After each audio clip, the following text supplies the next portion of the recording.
گزشتہ کئی دنوں سے وادی کشمیر میں بارشوں کا سلسلہ جاری ہے اور جس کے نتیجے میں جو ہیٹ ویو چل رہی تھی اس میں بھی نمایاں فرق واضح ہوا ہے۔ تو مزید موسم کے مزاج کیا رہیں گے، اس پر بات کرنے کے لیے ہمارے ساتھ موجود ہے ماہر موسمیات فاروق احمد۔ فاروق صاحب خیر مقدم ہے۔ چونکہ جس طرح سے ہم نے دیکھا گزشتہ 2 دنوں میں کافی بارشیں بھی ہوئی، ہوائیں بھی چلی، تو آگے موسم کس طرح سے رہے گا وہ جاننا چاہیں گے۔ جی بہت بہت شکریہ۔ جیسے آپ نے بتایا ہے کہ پچھلے دنوں سے یہاں لگاتار بارشیں ہو رہی ہیں، کہیں تھنڈر ایکٹیویٹی بھی ہوئی ہے، کئی علاقوں میں ہیل سٹارم بھی ہوا ہے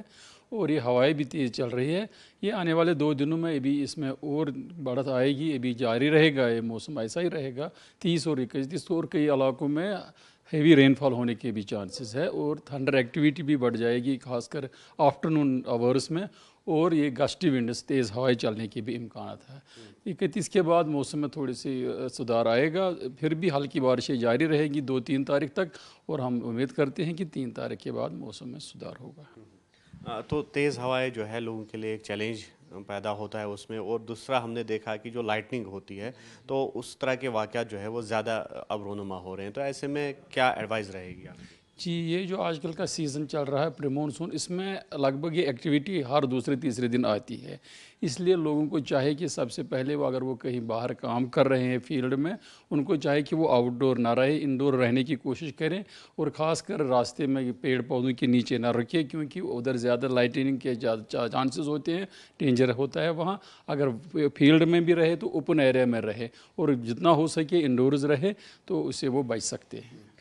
تو ٹراولرز کے لیے کوئی ایڈوائز، چاہے جو ہلی ایریاز میں ٹراول کر رہے ہیں، جموں سینر نیشنل ہائی وے یا پھر مغل روڈ یا پھر دیگر جو زوجلا ایکسیز وغیرہ ہے، تو ایسے ٹراولرز کے لیے کوئی ایڈوائز، کیا کوئی چانس ہے کہ لینڈ سلائیڈنگ یا مڈ سلائیڈنگ کا؟ جی بالکل، آج اور کل کہیں کہیں میں نے بتایا کہ ہائر ریچز میں، پہاڑی علاقوں میں ہیوی رین فال بھی ہو سکتا ہے، جو ورنیبل ایریاز ہے وہاں پر لینڈ سلائڈز یا شوٹنگ سٹونز ہونے کی بھی چانسز ہے، اس لیے ان کو اپنا پلان، اپنا ٹریول کرنے سے پہلے اس کے بارے میں ٹریفک ڈپارٹمنٹ سے رجوع کرنا چاہے کہ پورا لیٹسٹ اپڈیٹ کیا ہوگا ہائی وے کے، اسی حساب سے اپنا وہ پلان ٹریول کا کر سکتے۔ تو ہم نے دیکھا کہ ڈل لیک زیادہ افیکٹ رہتا ہے اگر گسٹ ونڈس کی ہم بات کریں گے، تو ایسے میں کیا ایڈوائزریز رہیں گی؟ کیونکہ ٹورسٹ ایریا بھی ہے، اور جو وہاں پہ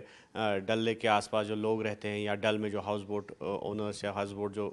مکین ہے وہاں پہ، تو ان کے لیے کیا رہے گی؟ جی، کیونکہ گسٹ ونڈس آنے کا چانسز ہے آج اور کل تو زیادہ ہے، اس لیے آفٹرنون میں خاص کر جو لوگ جاتے ہیں وہاں ڈل میں، تو آج وہ شکارا رائڈ کو اوائڈ کرے، اور جب بھی تھوڑا سا ونڈ لگے گا کہ ان کو ونڈ چلنے کا چانس ہے، تو اگر کوئی راستے میں ہوگا، اس میں ہوگا ڈل میں، تو ترنت وہ مطلب کنارے پر آ جائے، بہت کوشش کرے کہ اس میں نہ رہے۔ تو جب بھی یہ گسٹ ونڈ چل رہے ہیں اس میں ان کو بڑا احتیاط رائڈنگ میں کرنا چاہیے۔ تو زرعی سرگرمیاں یعنی کہ ایگریکلچر پریکٹسز بھی اس وقت عروج پہ ہیں، تو فارمرز کے لیے کوئی ایڈوائزریز یا باغبانوں کے لیے کوئی؟ جی، آج اور کل کیونکہ میں نے بتایا کہ ہیوی رین فال ہونے کے چانسز ہے، گسٹی ونڈز اور تھنڈر کی بھی چانسز ہے، آج اور کل وہ اپنا کام کاج تھوڑا سسپینڈ کر سکتے ہیں، اس کے بعد 1 تاریخ سے وہ اپنا کام معمول کے مطابق چالو رکھ سکتے ہیں۔ شکریہ آپ کا۔ شکریہ۔ تو یہ تھے ماہر موسمیات فاروق احمد۔ تو ان کا یہ کہنا ہے کہ جو آئندہ 2 دن ہے، 2 دنوں تک موسم اسی طرح کا رہے گا، اور ایسے میں لوگوں کے لیے جو ضروری احتیاط ہے وہ بھی برتنے کی ضرورت ہے۔ ایوب خان کے ساتھ سری نگر سے نیوز 18 کے لیے مدثر قادری۔